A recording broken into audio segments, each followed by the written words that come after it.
So I'm really glad to see so many people out here today.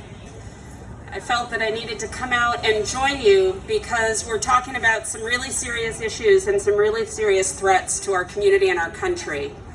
And it's important that we take the opportunity to stand up and fight back. It's important that we take the opportunity to stand up and demand from our elected representatives good representation. So today we're talking about the post office.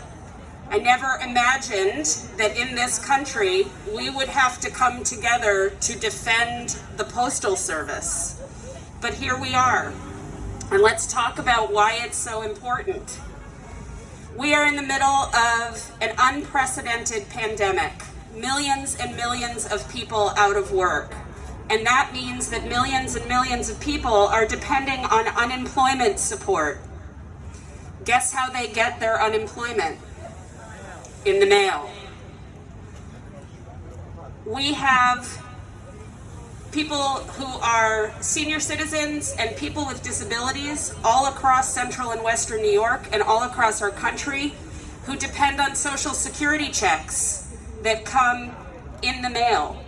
850,000 Social Security checks a month are delivered by mail. And people all across our district during an economic crisis are waiting weeks and weeks and weeks for those checks. Is that acceptable? No! Do we demand our government do better? Yes!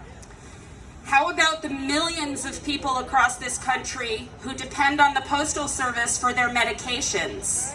Anybody in this crowd get medication through the mail? You're not alone. 1 in 5 Americans gets their medication in the mail. It's more than 100 million prescriptions. And all you have to do is turn on the news to see somebody who's talking about dying because their life-sustaining medication is 3 weeks late.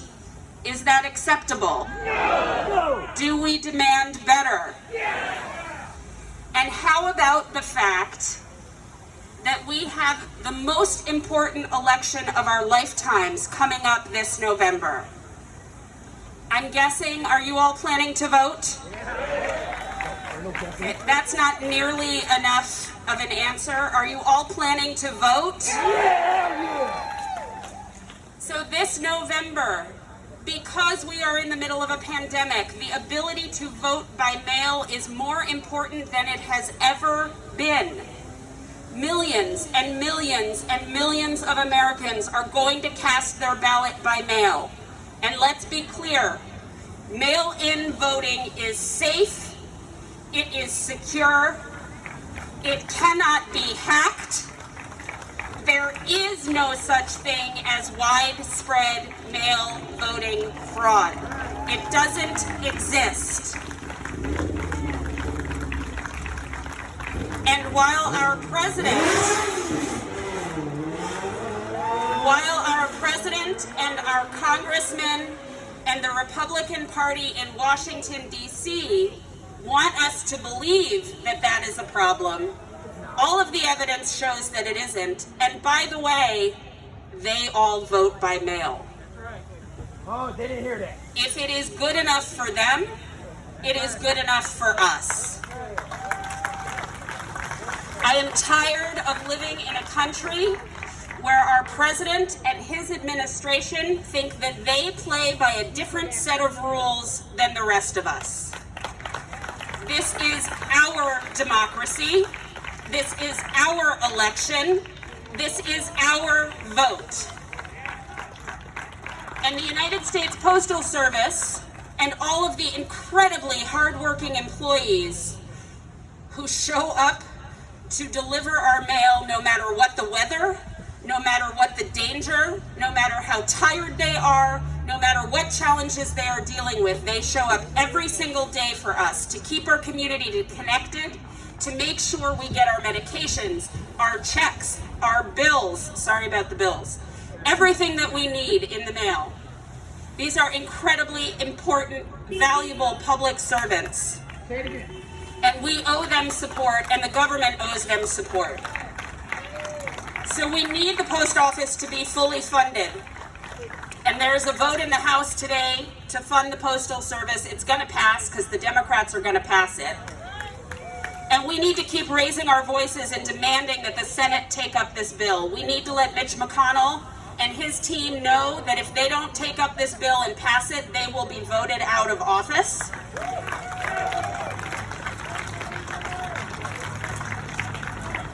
But I want to say that funding the Postal Service is not enough. It is very important. We've got to do it, and I believe the Democrats are going to get it done. But at this moment in time, we are watching Donald Trump attack the U.S. Postal Service in an effort to rig November's election. And that is not okay. That is anti-democratic.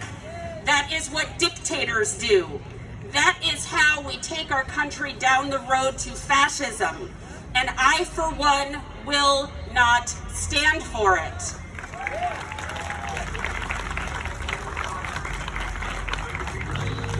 And I believe that any elected official who is unwilling to call that behavior out for what it is, who is unwilling to say that that is anti-democratic, that that is the behavior of a dictator, if you do not have the political courage to stand up and say that, to fight to protect our democracy, then you do not belong in office.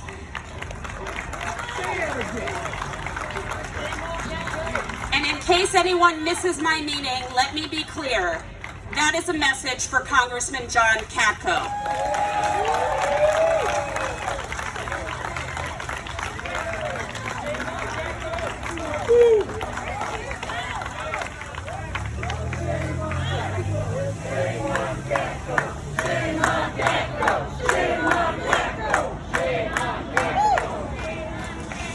So my promise to you is that I will always stand with you to fight for what is best for our community and to protect and defend the essence of what is our democracy. We are facing challenges like we have not seen in our lifetimes. Using our voices matters. Using the platform at our disposal matters.